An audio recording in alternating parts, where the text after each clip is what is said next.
Russ, I'm going to go ahead and say I am so grateful that you chose to put somebody else on the spot on today's episode. I like asking questions and making people think quickly.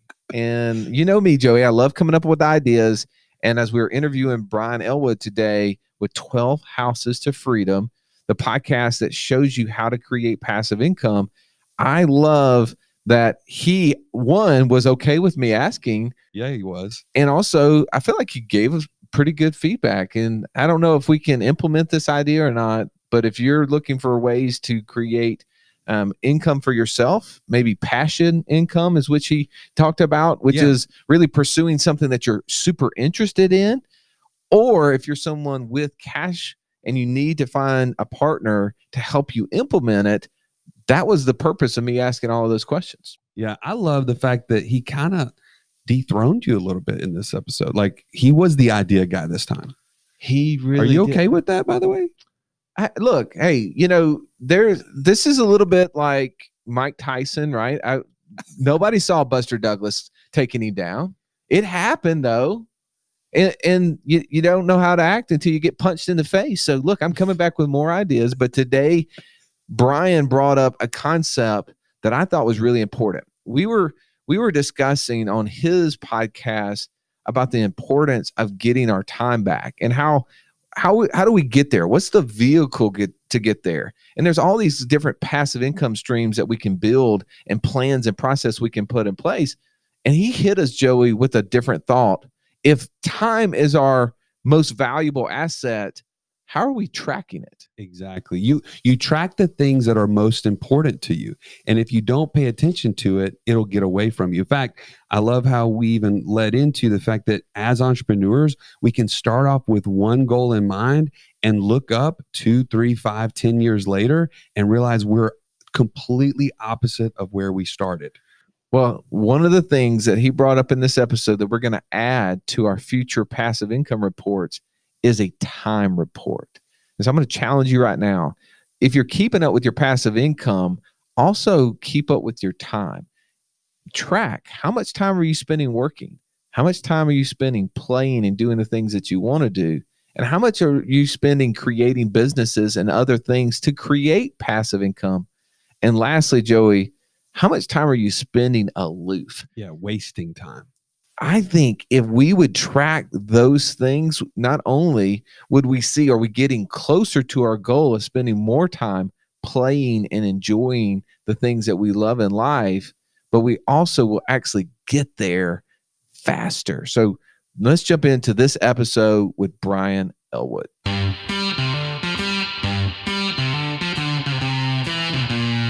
Welcome to the Wealth Without Wall Street podcast, your guide to understanding how to get out of the Wall Street rat race and start your own mailbox money lifestyle. Now, don't let these handsome Southern draws fool you. These financial minds are teaching our country to enhance savings, increase cash flow, and create passive income, all without the help of Wall Street. Are you ready to break through? Now here are your hosts, Russ Morgan and Joey Murray. All right, you're in for a treat today. We have Brian Ellwood joining us live. Man, Brian, thanks for being here. Thanks for having me, guys. All right, Brian, is it true that any publicity is good publicity? No.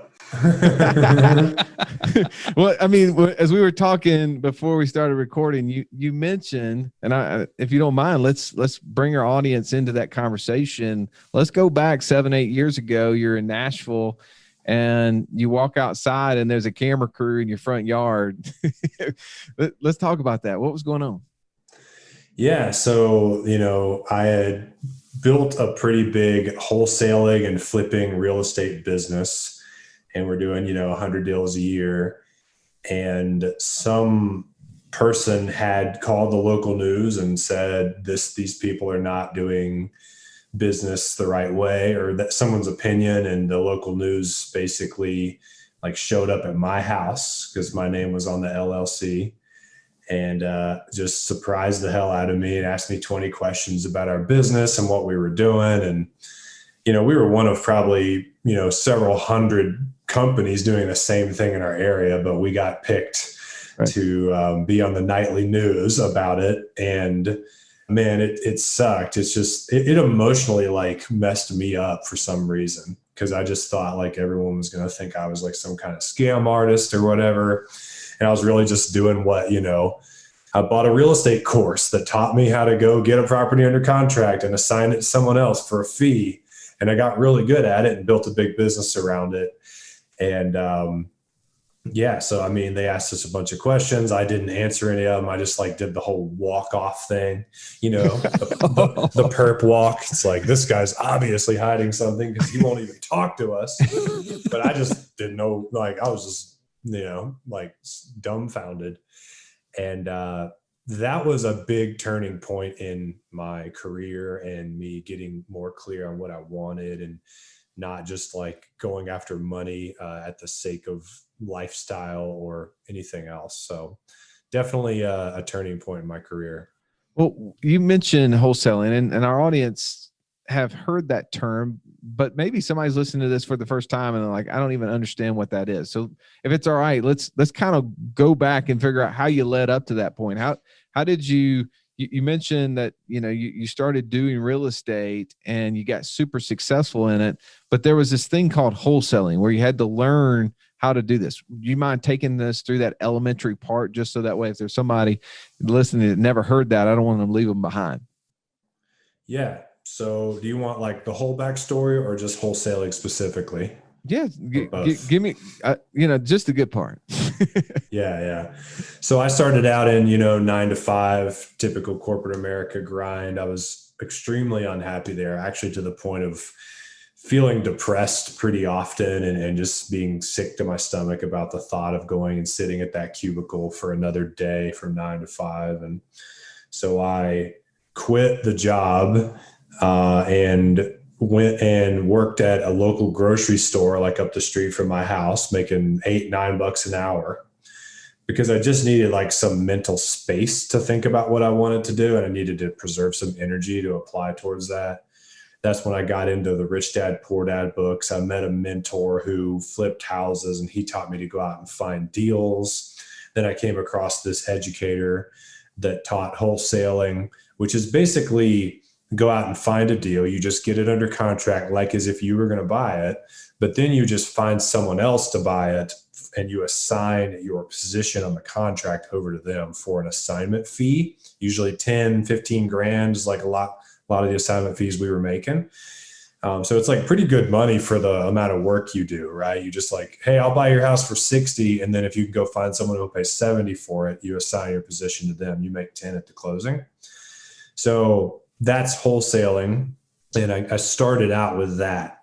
I wanted passive income, like the Kiyosaki books say, but I was hypnotized by this quick cash thing in the beginning. I mean, when you don't have any money, sometimes it's hard to think about like long-term wealth and passive income when you literally just like need money in the bank account. You don't have any commas, right, in your bank account balance. So you aren't really thinking like, I put my dream of passive income on the back burner and I got into wholesaling.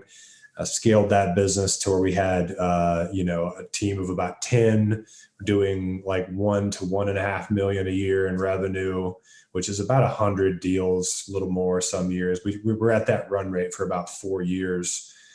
And then towards the end of that was when the news story happened.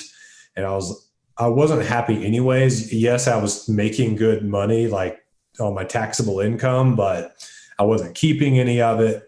My whole day was dominated by calls and meetings and leading a team of like 8 other people under me. And, it was very much a job as the CEO. And then the news thing was like the straw that broke the camel's back. And I really shifted gears after that. So you mentioned that you were really making decisions based on making money up to that point. And then what became clear at that point in your mind, once that kind of, it was really an emotional kind of a turning point, because you're like, wait a minute, why am I doing this? This is going on. What kind of changed after that? Well, it was something you actually said, Joey, when you were on our podcast, which was like, You said people should start with their ideal lifestyle, like a clear picture of it, and work backwards from there to the decisions they make. So it takes you in that direction. That's when I started to realize that was when all this happened. I was like, well, damn, like, what do I even want? And I hired a coach, a guy named Kent Clothier, and he helped me like illustrate my perfect day, like in detail. And then I started to wake up every day and I'd say, okay, well, that's the lifestyle I want to get to. And it actually was, I have a portfolio of rentals and I spend my time coaching and helping other people, which is what I do now. And I just looked at that and I just said, well, what can I do today to move me a little bit more towards that lifestyle?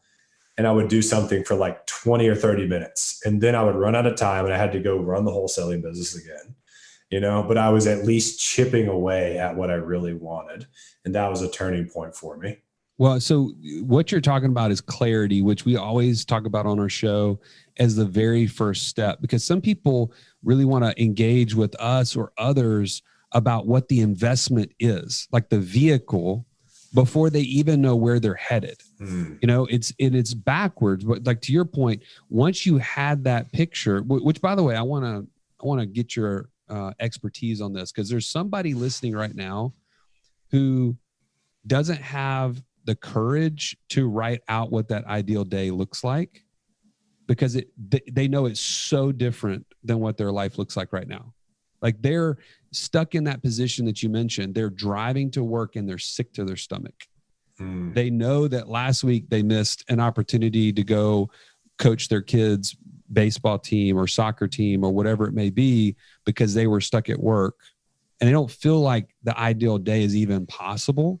So if I could, I'd love to borrow some of your experience on that and maybe some tips or tricks that you used or learned along the way that somebody could take away from this call or this podcast right now.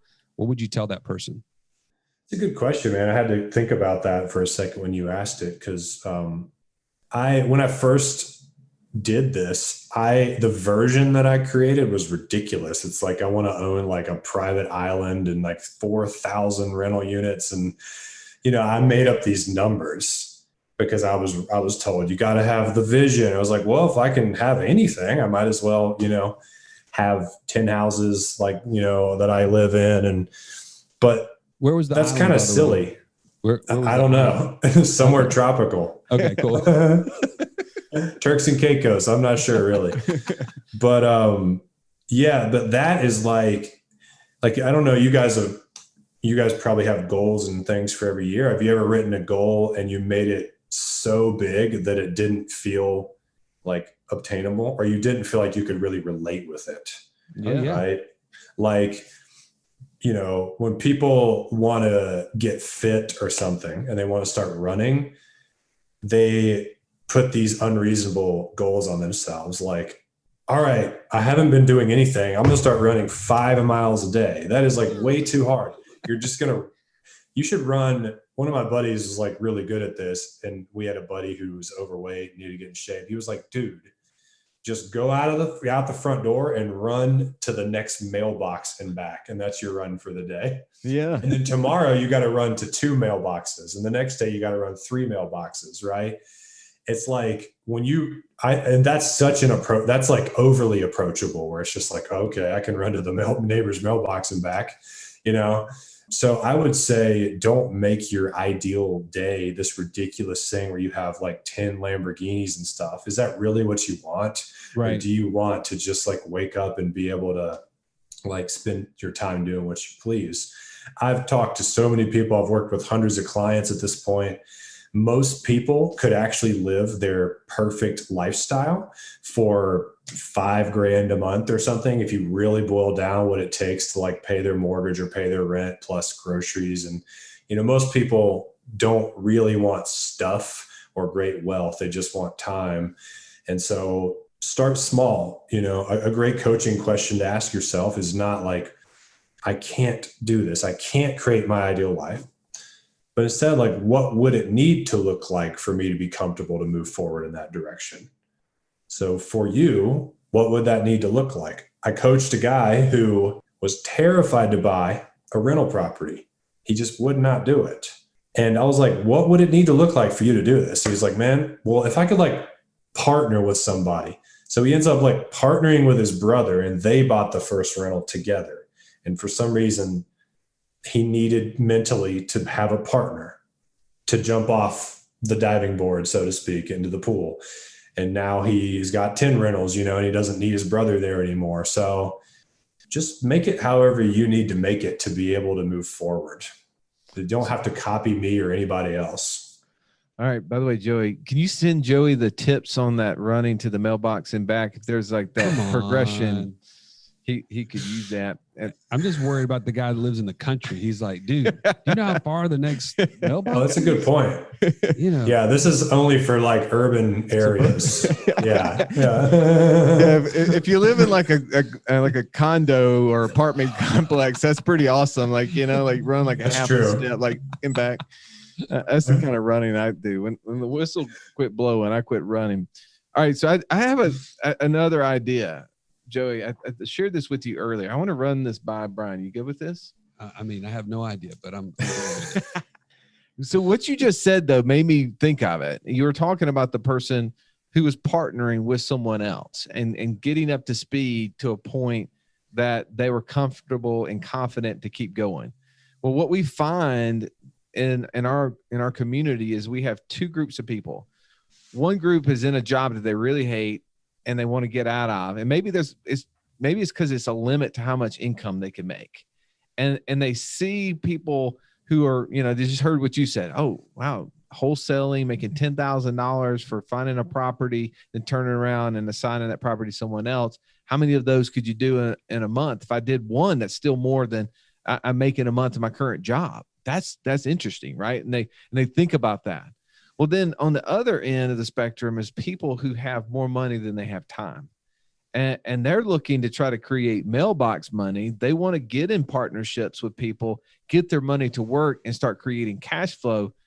But they don't want another job. They don't want anything to do with the actual day-to-day, but maybe from a mentorship standpoint, maybe from a business, acumen standpoint where they can add value to the relationship.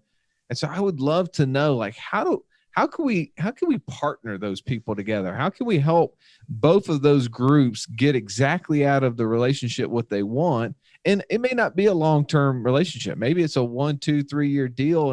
And then the person who's got all the experience and now has created capital doesn't need the business relationship and the capital the other guy brings to the table, but maybe they do.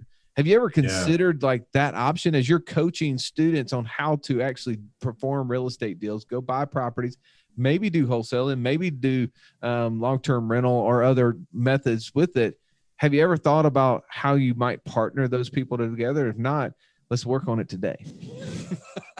No pressure. Interesting. I love it. I love how your brain works, man. I can see a world if like the person with no money wants to buy rentals and doesn't have the money. Right. And the person that has the money just wants to invest and not be hands off.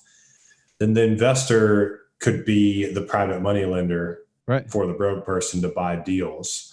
Now, if the rich guy wants more long-term, ownership, because private money lending, comes and the money comes in and comes back. You don't get all the benefits of like depreciation, write-offs and appreciation and all the things you get when you hold real estate. But I could see that working. Typically, like if I talk to somebody who has tons of cash and they just want to put it in real estate and they don't want to do any work, I don't enroll them in my real estate coaching program to teach them how to, do the Burr method and be a bit more involved, because I know that they're not going to really want to do that. They'd almost be better just buying turnkey rentals from a turnkey provider, even though you're not going to really have any equity and a lot less cash flow. But, like look at like Mark Cuban or somebody. Do you think he wants to like mail out postcards and take calls to get like a little bit more equity? Like he probably just tosses his money somewhere and doesn't think about it because he has tons of it. So yeah, it's an interesting question. I can't think of a way right now other than private money lender and then borrower. Well, I mean, and here's the thing, like obviously the person who doesn't have money, they may not even know how to do the deals, but yet they're coming to you as a coach and saying, hey, teach me how to do the Burr method. Teach me how to mail and to market and to have those conversations with the potential sellers and how, how to work with the relationships with all the different contractors that I may need to do the renovations with and all of that stuff, right? So they're going through this process and they're being groomed to be an expert. But I'm sure since you've worked with hundreds, my assumption is there's a group of them that may end up being really good at actually performing the job, but not really great at getting the capital that they need because they don't have that skill set.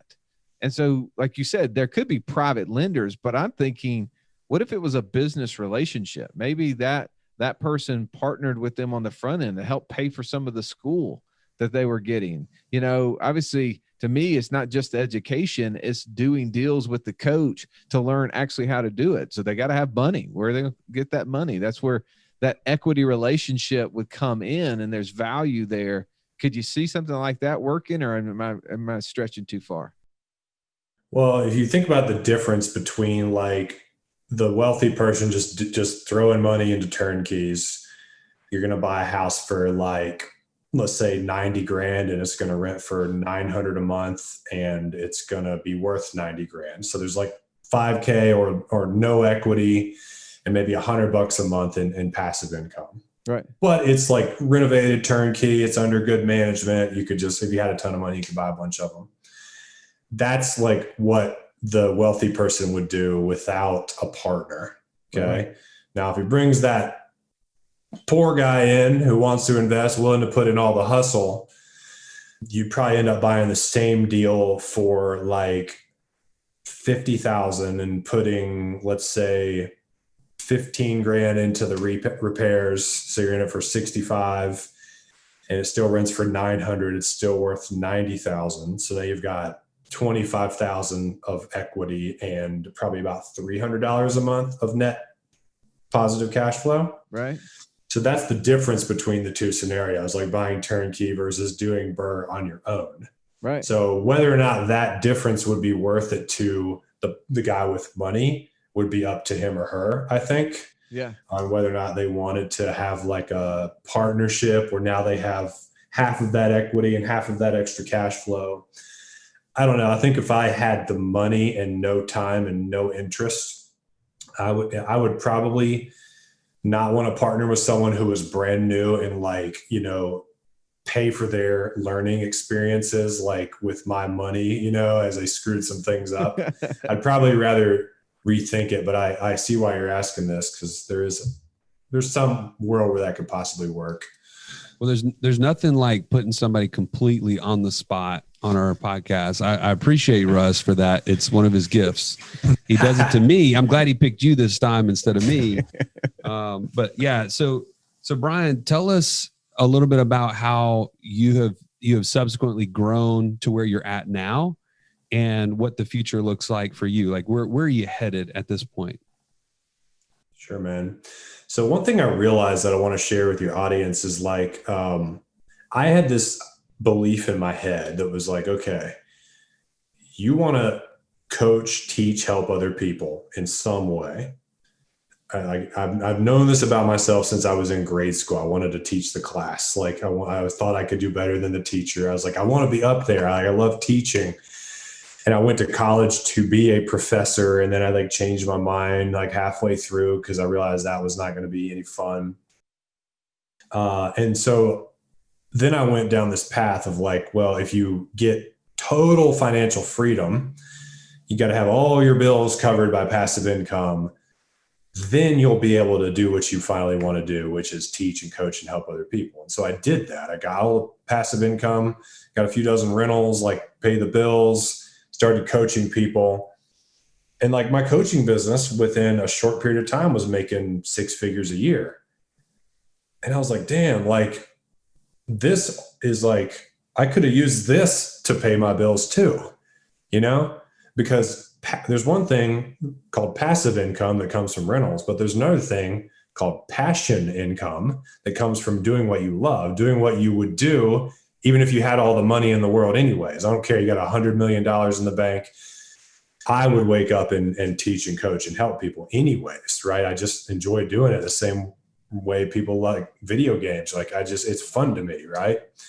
So if you need 10 grand a month, like to live your ideal lifestyle, and you can make 5 of it from rentals and 5 of it from a business you love, to me, that's actually a better way to get to your ideal lifestyle, because the business, it's often easier to spin up a business that you love that makes money than it is to accumulate enough rentals to make that same monthly figure.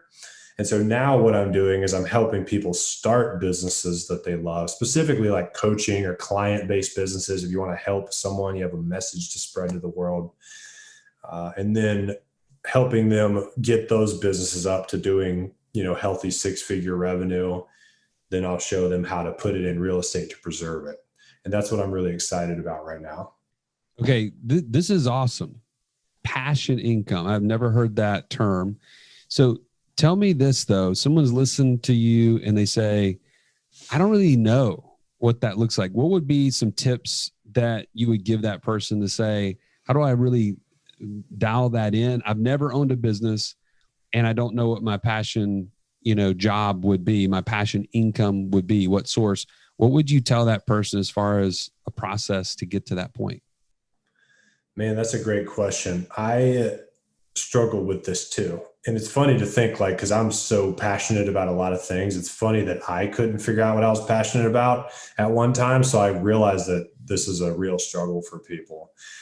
And, my original answer to that question was to think about what do you love to talk about? What books do you love to read? What gives you energy? What gets you excited? A lot of times you might have to ask other people because you can lose sight of your own passion. You ask your spouse or something, hey, what do I really love? And because we forget, if you're in the 9-to-5 grind, you'll actually get kind of dead inside almost, where you're just you just go through the motions and you forget. Those are some tips to find your passion. But I do want to say this is a lesson I learned kind of the hard way, is businesses are not about products. Businesses are about people. Businesses, the foundation of a business is a person, right?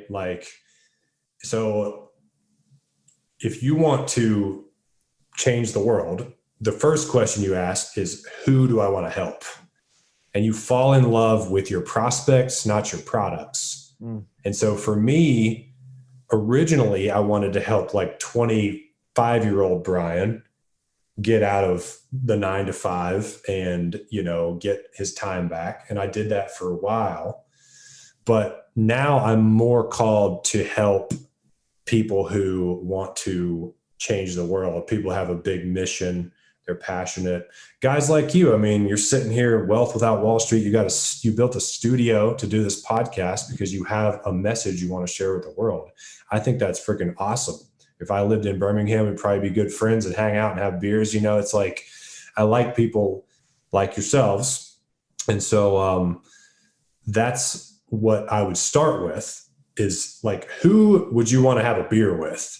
Who would you be excited about spending a lot of time with? Because your clients are going to be that for you. You'll spend more time with your clients than you might with your family. You spend more time with your clients than you will with your friends. You better like your clients. And so start with that. And then you say, hey, what do you need? And that becomes a suite of products that you create. And that will never end. You'll always create more things to help that person because you care about that person. Well, and I think this too, people have called me selfish. I think my wife has called me that several times today. But when you start with the who do you want to help and who do you want to serve, most likely it's someone just like you, right? Correct. Who do we know best but ourselves?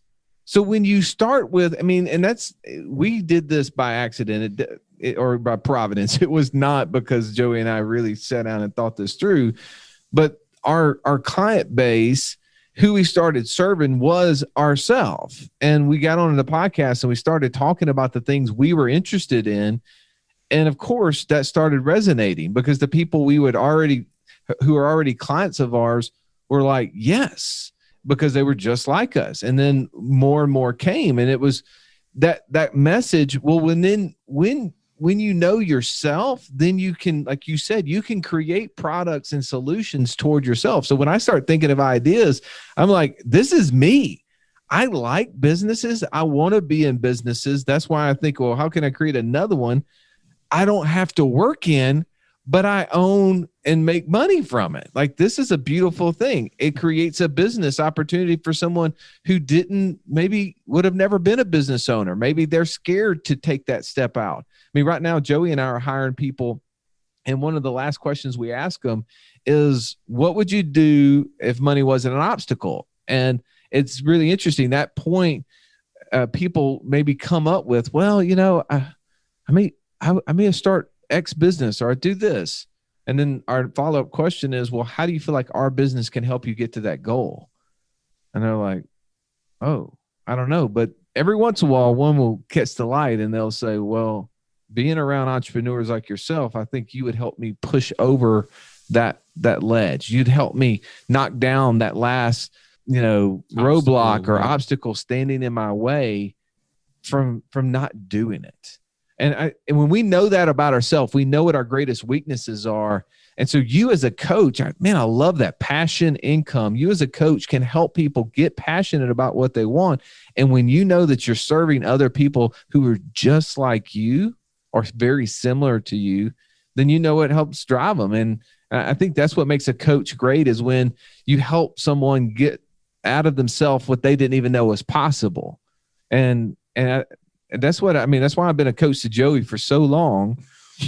This guy's he's exceeded more things than you might imagine. And today is his 40th birthday. He never thought he was going to get out of his 30s, but today Joey got out of 30s and he's 40. I'm excited about the next 40. I'll tell you that much. And I'll tell you, as far as what you're talking about, Brian, I love you're kind of challenging my mindset, because Russ and I have built this business that we are 100% passionate about educating. Like, we don't feel like we're going to work every day, even though we work hard. I mean, we have a lot to do on a weekly basis, but it is our passion that then has fueled all these passive income ideas that we've gotten from all the people we've interviewed over the last several years to do exactly what you're talking about, to preserve and to grow wealth. And in our case, it was, okay, how do we create more passive income that will cover our expenses? And because we want to give the journey and lay it out for everybody that is just like us. So you've really brought me kind of full circle in my thinking here to see that, man, we're on that same journey that you're talking about. So Brian, I want to end with this thought, because when we were on your show, you came up with an amazing idea, a better idea than I've ever come up with. Than the idea guy. That's right. And it was under the concept of tracking maybe our most important resource, which is time. Take us through that conversation and how one might do that, and what would be the benefit of that. Yeah. What we were talking about was basically all the different investing strategies and which one, is going to be the best.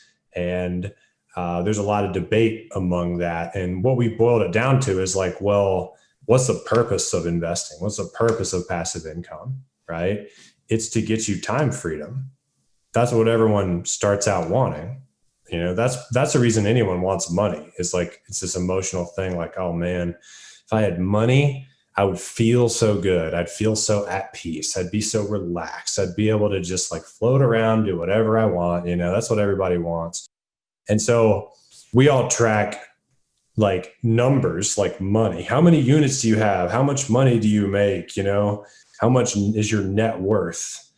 And I suggested, like, why don't we track how much free time you have, or, track how much control over your time you have. You could slice that however you want based upon your goals, but how much time do you spend doing what you love versus things that you hate?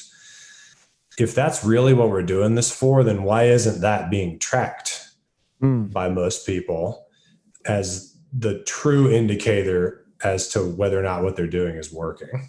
Well, that was challenging to me because as we mentioned on your show, we are now tracking our passive income every month and sharing that with our audience. We want to be 100% authentic and share with you the wins and the losses, which we have a fair amount of those.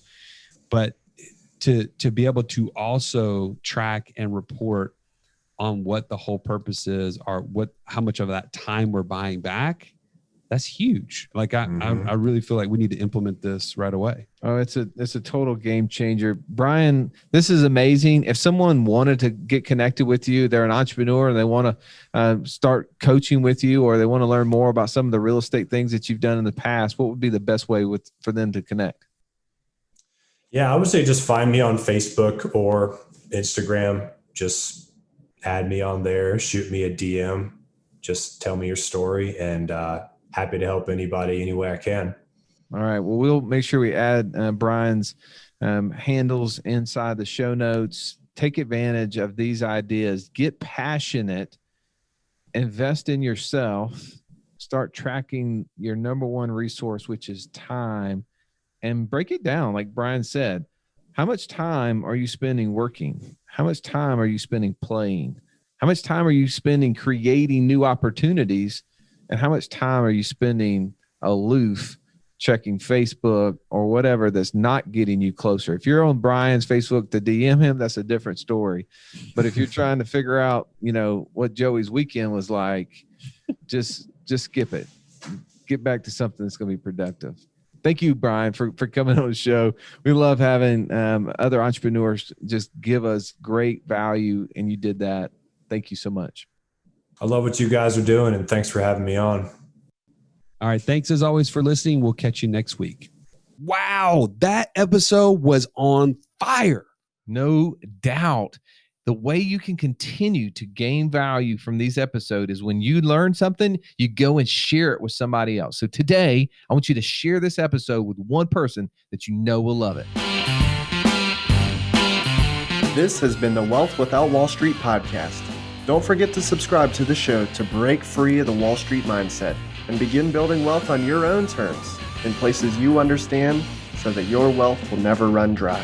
See you next episode.